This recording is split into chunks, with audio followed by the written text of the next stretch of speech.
Movie शुरू होती है और हम एक सुनसान घर को देखते हैं जहाँ पर कुछ लोग मिलकर पार्टी कर रहे होते हैं। तभी वहाँ पर एक लड़की आती है और वो सबके सामने ही वहाँ खड़े होकर मूतने लगती है। अब ये देखकर उसकी मॉम बहुत शर्मिंदा होती है और वो अपनी बेटी की गर्दन पकड़कर उसे जमीन पर मारने लगती है। इसके बाद उस लड़की की मॉम वहाँ पर एक फादर को बुलाती है, जिससे हमें पता चलता है कि उस लड़की के ऊपर किसी भूत का साया है। इसके बाद फादर उस लड़की के पास जाता है और उस लड़की के अंदर से भूत निकालने के लिए प्रेयर करने लगता है, पर उस प्रेयर का उस भूतनी पर कोई असर नहीं होता, बल्कि उस लड़की के अंदर हवस जाग जाती है। तभी फादर के अंदर भी हवस जाग जाती है और वो दोनों एक दूसरे को गंदे गंदे इशारे करने लगते हैं। इसके बाद वो चुड़ैल दूसरे फादर के ऊपर उल्टी कर देती है और फिर वो तीनों ही एक दूसरे पर उल्टी करने लगते हैं। फिर कुछ देर उल्टी उल्टी खेलने के बाद फादर नहा धोकर वापस आते हैं और फिर से प्रेयर करना शुरू कर देते हैं, पर इस बार भी उस प्रेयर का भूतनी पर कोई असर नहीं होता और वो भूतनी फादर को माँ बहन की गालियाँ देने लगती है। तभी फादर का भी दिमाग सटक जाता है और वो अपनी बंदूक निकालकर उससे चुड़ैल को उड़ा देते हैं। तभी सीन यहीं कट होता है और हमें एक साल बाद का सीन दिखाया जाता है। हम एक कॉलेज के प्रोफेसर को देखते हैं जिसके पास एक लंगड़ा आदमी आता है जिसका नाम लंगड़ा पप्पू होता है। उसके पास कुछ फाइल्स थी जिसमें कुछ स्टूडेंट्स की जानकारी थी। दरअसल यहाँ पर ये दोनों इन स्टूडेंट्स को लेकर उस हवेली में जाना चाहते थे ताकि वो ये साबित कर सके कि भूत प्रेत सच में होते हैं। इसके बाद प्रोफेसर उन चुने हुए स्टूडेंट से मिलता है और उन्हें बताता है कि वो किसी बीमारी की रिसर्च करने के लिए उन्हें एक हवेली में ले जा रहा है जहाँ पर उन्हें एक हफ्ते तक रखा जाएगा। इसके बाद हम चुटकी नाम की एक लड़की को देखते हैं जो सबसे पहले उस हवेली में पहुंच जाती है। वहां पहुंचते ही उसे एक तोता दिखता है जिसको वो छोटू बुलाती है, पर वो तोता बहुत हरामी था और वो बोलता है कि मैं छोटू नहीं हूँ, मेरा घोड़े से भी बड़ा है बहन की टकी। अब ये सुनते ही चुटकी को थोड़ा अजीब लगता है और वो वहाँ से चली जाती है। इसके बाद चुटकी उस हवेली के केयर टेकर से मिलती है जिसका नाम छुट्टन होता है, क्योंकि उसका एक हाथ और नीचे वाला सामान छोटा था। छुट्टन भी एक नंबर का चूती आदमी होता है और वो फिर चुटकी को उसका कमरा दिखाने अपने साथ ले जाता है। रास्ते में चुटकी को एक हफ्सी गुड्डा दिखाई देता है जो जाते वक्त चुटकी के पिछवाड़े पर हाथ मारता है। इसके बाद हम प्रोफेसर और लंगड़े पप्पू को देखते हैं जिन्होंने पूरी हवेली में कैमरे लगा दिए थे ताकि वो उसमें भूतों को कैप्चर करके सबको दिखा सकें। इसके बाद लंगड़ा पप्पू उस तोते के पास जाता है और उससे बातें करने लगता है, पर वो तोता इसके बदले उसे माँ बहन की गालियाँ सुना देता है। लंगड़ा पप्पू ये सुनकर उस पर भड़क जाता है, पर तभी वहाँ पर डामर का टुकड़ा आता है और वो लंगड़े पप्पू को बोलता है कि इसमें भड़कने की क्या जरूरत है, ये सिर्फ एक तोता है। पर तभी वो तोता उसे भी माँ बहन की गालियाँ सुना देता है, जिससे डामर का टुकड़ा भी भड़क जाता है और वो तोते को बोलता है कि तू मेरी माँ को नहीं जानता, इसलिए उसको बीच में मत घसीट। पर तभी तोता उसे बोलता है कि मैं तेरी माँ को अच्छे से जानता हूँ, क्योंकि कल रात मैं तेरी माँ की ही ले रहा था। इसके बाद बाकी लोग भी वहाँ पर आ जाते हैं और सभी साथ मिलकर डिनर करने लगते हैं। कुछ देर बाद छुट्टन वहाँ पर खाना लेकर आता है और अपने गंदे हाथों से ही सबको खाना सर्व करने लगता है, पर इससे सभी लोगों का मूड खराब हो जाता है और वो बिना खाना खाए ही वहाँ से चले जाते हैं। फिर रात में चुटकी को कुछ आवाजें सुनाई देती है तो वो उन आवाजों को फॉलो करते हुए उनकी तरफ जाने लगती है। तभी वहाँ पर झंडूलाल भी आ जाता है और वो चुटकी को उसके साथ चलने के लिए बोलता है। इसके बाद वो लोग एक रूम में पहुंचते हैं जहाँ पर उन्हें खून वाले पैरों के निशान दिखाई देते हैं। इसके बाद वो उन निशानों का पीछा करते हुए एक सीक्रेट रूम में पहुंच जाते हैं। चुटकी को वहाँ पर एक न्यूज़पेपर मिलता है जिसमें लिखा था कि इस हवेली में एक हस्बैंड वाइफ का खून हुआ था। तभी झंडूलाल को वहाँ पर एक पेंटिंग दिखाई देती है जो उसी वाइफ की थी और वो दिखने में बिल्कुल चुटकी की तरह थी, बस उस पर थोड़ा बहुत अंतर था, जैसे कि उसके संतरे बड़े थे पर चुटकी के पास सिर्फ छोटे नींबू थे। इसके बाद वो वहाँ पर पड़ा एक बक्सा उठाते हैं और वहाँ से चले जाते हैं। इसके बाद हम मुन्नी को देखते हैं जो अपने रूम में सो रही होती है। तभी वहाँ पर एक आत्मा आती है और वो मुन्नी की चद्दर को नीचे करके उसके मुंह के अंदर अपना पप्पू घुसा देती है।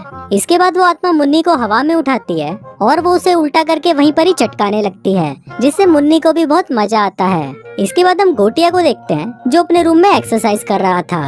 तभी वहाँ उसे कुछ आवाजें सुनाई देती है तो वो बैठ के नीचे देखता है। वहाँ उसे एक गुड्डा दिखाई देता है जो दिखने में बहुत फनी लग रहा था। वो गुड्डा गोटिया को पकड़कर बेड के नीचे ले जाता है और उसे ठोकने लगता है।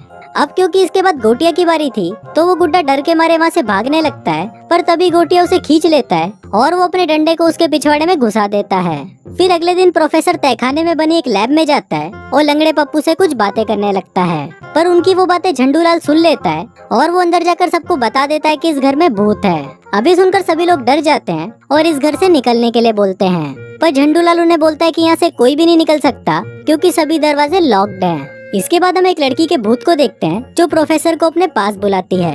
अभी देखकर प्रोफेसर नाश्ता हुआ उसके पास जाता है और सोचता है कि आज रात तो दंगल होगा, पर जब वो उस चुड़ैल की शक्ल देखता है तो प्रोफेसर की फट जाती है और फिर वो चुड़ैल उसे मार डालती है। अब प्रोफेसर की आवाजें सुनकर सभी लोग अपने रूम से बाहर आ जाते हैं और फिर वो पप्पू के पास उसकी लैब में चले जाते हैं।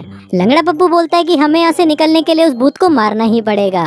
इसके बाद वो उन्हें इलेक्ट्रॉनिक बंदूक देता है, पर वो चूतिया उस बंदूक से खेलने लग जाते हैं। इसके बाद हम चुटकी और झंडूलाल को देखते हैं, जो घूमते घूमते किसी अजीब सी जगह पर पहुंच जाते हैं। वहाँ पर वो उस भूत को ढूंढ रहे होते हैं, लेकिन तभी वहाँ पर एक कंकाल जाग जाता है और वो चुटकी के पीछे पड़ जाता है। चुटकी चिल्लाते हुए फफूंदी के पास जाती है, पर फफूंदी उसे बोलती है कि ये सिर्फ एक कंकाल है और तुम्हें इससे डरने की कोई जरूरत नहीं है।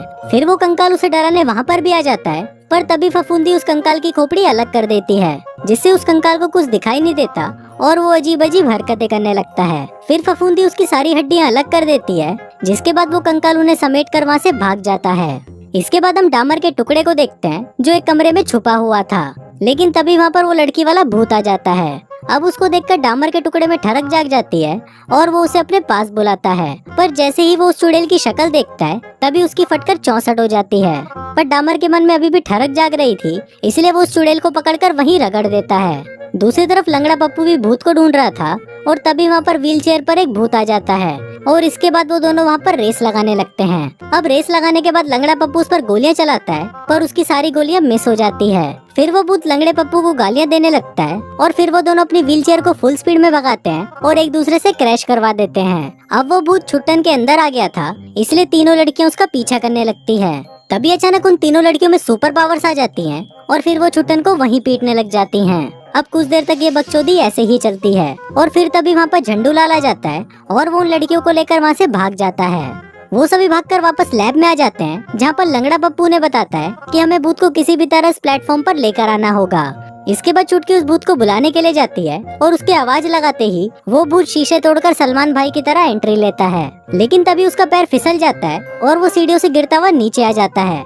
अब चुटकी उस भूत को उस प्लेटफॉर्म पर ले आई थी, जिससे अब उस भूत को मुक्ति मिल जाएगी, पर चुटकी भी उसके साथ उस प्लेटफॉर्म पर खड़ी थी, इसलिए उसको बचाने के लिए गोटिया भागते हुए उसके पास आता है और एक जंप लगाकर उसे प्लेटफॉर्म से हटा देता है। अब वो लोग उस भूत को मुक्ति देने में कामयाब हो जाते हैं और उसके जाते ही सभी लोग खुशी के मारे नाचने लगते हैं और एक दूसरे को गले लगाते हैं। इसके बाद सीन शिफ्ट होता है और हमें 2 महीने बाद का सीन दिखाया जाता है। यहाँ पर चुटकी उसी तोते से बात कर रही होती है, पर वो तोता फिर से उसे गंदी गंदी गालियाँ देने लगता है। इसके बाद चुटकी बाहर आती है और तभी उसे छुट्टन दिखाई देता है, जो उसके कॉलेज के बाद चाय की टपरी खोलकर बैठा था। अब छुट्टन को देखकर चुटकी को बहुत बुरा लगता है और वो जोर से चिल्लाने लगती है, पर तभी वहाँ पर डामर का टुकड़ा अपनी कार लेकर आता है और वो सलमान भाई की तरह छुट्टन को उड़ा देता है और इसी के साथ ही ये बकवास फिल्म यहीं खत्म हो जाती है।